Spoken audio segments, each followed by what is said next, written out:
এটা আমাদের খেলার মাঠ। এখানে সবাই ধান শুকোতে দিয়েছে।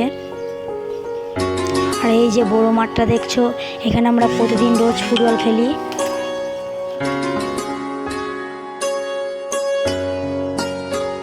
আর এই দিকে দেখো, এই যে নীল রঙের স্কুলটা, এখানে প্রতিদিন বাচ্চা ছেলেরা পড়তে আসে।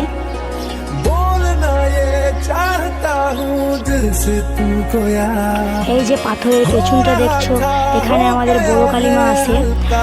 আর এই যে ঘরটা দেখছো, এই ঘরে আমাদের প্রত্যেক পূর্ণিমা অমাবস্যায় পুজো হয়।